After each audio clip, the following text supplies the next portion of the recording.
నమస్కారం, welcome to 108 news Telugu. నా పేరు గ్రేసి. ముందుగా బులెటిన్ లో హెడ్లైన్స్. విశ్వ విజేతల రోడ్ షో. ముంబైలో టీమిండియా విజయోత్సవ ర్యాలీ. ట్రోఫీని పైకెత్తి అభివాదం చేసిన కోహ్లీ, రోహిత్. క్రికెట్ చరిత్రలో నిలిచిపోయే వేడుకలు. కేసీఆర్ కు బిగ్ షాక్. కాంగ్రెస్ లోకి 6 బీఆర్ఎస్ ఎమ్మెల్సీలు. పీసీబీ ఆఫీసులో ఫైల్స్ దగ్ధం. షాకింగ్ కామెంట్స్ చేసిన పేర్ని నాని. బీజేపీ కేసీఆర్ ప్రేమించుకుంటే మాకు నో ప్రాబ్లం. దిమ్మ తిరిగే కౌంటర్ ఇచ్చిన సీఎం రేవంత్. ఏపీ అభివృద్ధిపై అమిత్ షా కీలక వ్యాఖ్యలు. వికసిత ఏపీ నిర్మాణానికి కట్టుబడి ఉన్నామన్న అమిత్ షా. 17 ఏళ్ల సుదీర్ఘ నిరీక్షణకు తెరదించుతూ T20 ప్రపంచ కప్ సాధించిన టీమిండియా విజయోత్సవాలు అంగరంగ వైభవంగా జరిగాయి. ట్రోఫీతో గురువారం ఉదయం ఢిల్లీలో అడుగుపెట్టింది భారత జట్టు. నేరుగా ప్రధాని నరేంద్ర మోదీ నివాసానికి వెళ్లి ఆయన్ను కలిసిందే. ఆ తరువాత ప్రత్యేక విమానంలో ఢిల్లీ నుంచి ముంబై చేరుకుంది. ముంబైలో విజయోత్సవ ఘనంగా జరిగింది. మెరైన్ రోడ్డులో విజయోత్సవ ర్యాలీకి వేలాది మంది ఫ్యాన్స్ తరలివచ్చారు. ప్రపంచ కప్ గెలిచిన భారత్ ఆటగాళ్లు ఓపెన్ టాప్ బస్సులో నిల్చుని ఫ్యాన్స్ కు అభివాదం చేస్తూ ముందుకు సాగారు. బీఆర్ఎస్ పార్టీకి దెబ్బ మీద దెబ్బ తగులుతోంది. ఆ పార్టీ నేతలు ఒక్కొక్కరుగా కారు దిగిపోతున్నారు. హస్తం గూటికి చేరుతున్నారు. గురువారం అర్ధరాత్రి 1 గంట తర్వాత 6 బీఆర్ఎస్ ఎమ్మెల్సీలు కాంగ్రెస్ కండువా కప్పుకున్నారు. దండే విఠల్, భానుప్రసాద్, బుగ్గారపు దయానంద్, ప్రభాకర్ రావు, ఎగ్గే మల్లేశం, బస్వరాజు, సారయ్యలు అధికార పార్టీలో చేరారు. వీరంతా గురువారం రాత్రి సీఎం రేవంత్ రెడ్డి నివాసానికి చేరుకున్నారు. ఆయన ఢిల్లీ నుంచి రావాల్సిన విమానం ఆలస్యమైంది. అర్ధరాత్రి దాటిందే. అప్పటి వరకు బీఆర్ఎస్ ఎమ్మెల్సీలు రేవంత్ నివాసంలోనే ఉన్నారు. ఢిల్లీ నుంచి రాగానే ఆయనతో భేటీ అయ్యారు.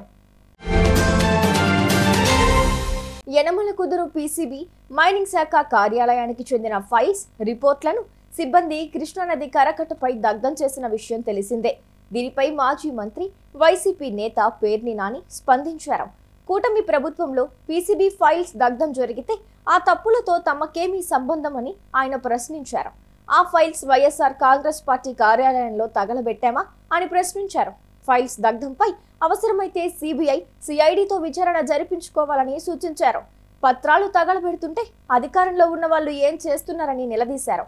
ఇంకా ప్రతిపక్షంలో ఉన్నారని ఫీల్ అవుతున్నారా అని పేర్ని నాని ఎద్దేవా చేశారు.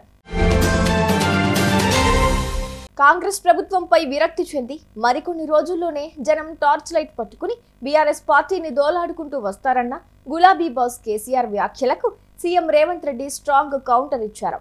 గురువారం ప్రధాని మోడీతో భేటీ అనంతరం ఢిల్లీలో రేవంత్ రెడ్డి మీడియాతో మాట్లాడుతూ బీఆర్ఎస్ పార్టీ కోసం ప్రజలు దోలాకుంటూ పోవడం కాదు, అసలు ఆ పార్టీ ఎక్కడ ఉందని ప్రజలు టార్చ్ లైట్ వేసి వెతుక్కోవాల్సిన పరిస్థితి వస్తుందని మాస్ కౌంటర్ ఇచ్చారు. ఇన్నేళ్లలో ప్రస్తుతం ఉన్నంతటి దీనావస్థలో గతంలో బీఆర్ఎస్ పార్టీ ఎప్పుడూ లేదని అన్నారు. బీఆర్ఎస్ పార్టీ 23 ఏళ్ల చరిత్రలో ఫస్ట్ టైం లోక్సభలో ఆ పార్టీకి ప్రాతినిధ్యం లేకుండా పోయిందని గుర్తు చేశారు. కేసీఆర్ పట్ల బీజేపీ సానుభూతి దేనికోసమని నిలదీశారు. బీజేపీ కేసీఆర్ ప్రేమించుకుంటే మాకు అభ్యంతరం లేదని రేవంత్ తనదైన శైలిలో వ్యాఖ్యానించారు. వాస్తవమే కదా, బీఆర్ఎస్ ఎక్కడుందో ఇప్పుడు టార్చ్ లైట్ వేసి ఎత్తుకాల్చింది కదా. ఏడుంది బీఆర్ఎస్? సింగిల్ సీటు కూడా పార్లమెంట్లో లేదు. పార్టీ పుట్టినప్పటి నుంచి 25 సంవత్సరాలలో ఇంత దీనావస్థ ఎప్పుడూ లేదు. ఇప్పుడు ప్రజలు కాదు, కేసీఆర్ కూడా బీఆర్ఎస్ ఏడుందని టార్చ్ లైట్ వేసి ఎత్తుకోవాల్సిన పరిస్థితి వచ్చింది. కాలగర్భం కాదు, గత చరిత్ర బీఆర్ఎస్ అనేది. బీఆర్ఎస్కు గత చరిత్ర ఉన్నది కానీ భవిష్యత్తు లేదు.